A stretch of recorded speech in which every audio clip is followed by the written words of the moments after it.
எல்லாருக்கும் வணக்கம். பின்னாடி பார்த்தீங்கன்னா தர்பூசணி காடு இருக்குது. இதில் பெரிய விஷயம் இது இல்லை. ஆனால் நம்ம இப்போது பேச போகிற அந்த கருத்து தான் ரொம்ப முக்கியம்.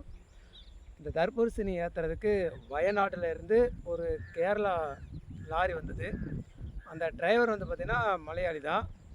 இங்கே அவர் வர்றது எப்படின்னு கேட்குறதுக்காக நம்ம வியாபாரி அவர்கிட்ட பேசும்போது அவர் மலையாளத்தில் பேசியிருக்காரு. தெரியலங்காட்டில் நமக்கு அரைகுறையாக மலையாளம் தெரியுங்கிறனால சரின்னு நான் பேசினேன். பேசிவிட்டு அவரை போயிட்டு திருக்கழுக்குன்றத்தில் இடமேடையில் போய் எடை போட்டுட்டு அவரை அழைச்சிட்டு வந்தோம். இங்கே பேசும்போது தமிழ் நல்லா பேசினார். அப்போ கேட்டேன், உங்களுக்கு தான் தமிழ் நல்லா தெரியுது, தமிழில் பேச வேண்டியதானே அப்படின்னு கேட்டப்போ அவர் என்ன சொன்னார், நீங்களும் மலையாள அறிஞருங்க, தமிழே சொல்கிறேன், உங்களுக்கு தான் மலையாளம் தெரியுது, நான் ஏன் தமிழில் பேசணும்னு கேட்டார்.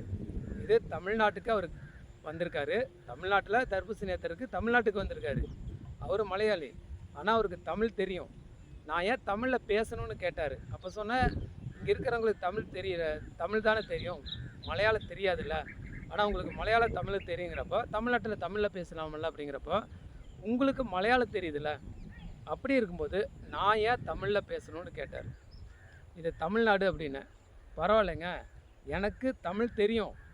இங்கே இந்த முறை நான் தமிழில் பேசி தர்பூசணி ஏற்றிட்டு போயிடுவேன்.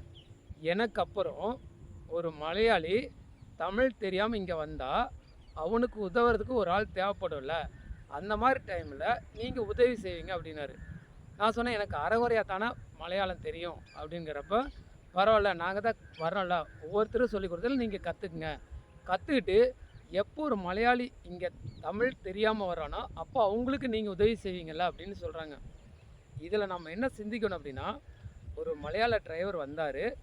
அவர் இன்னொரு மலையாள டிரைவரு தமிழ் தெரியாமல் வந்தால் கூட தமிழ்நாட்டில் இங்கே இருக்கிற காய்களை ஏற்றிட்டு அவரோட தொழிலை சரியாக செய்யணும்.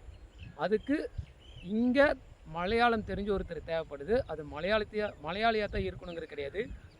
தமிழ் தெரிஞ்ச ஒருத்தர் கூட மலையாளத்தில் பேசி அந்த மலையாள நண்பரை நல்லபடியாக திருப்பி கேரளாவுக்கு அனுப்பி வைக்கணும். அதுக்கு தகுந்த மாதிரி ஒரு ஆளவே அவர் உருவாக்குற மாதிரி எனக்கு தோணுச்சு.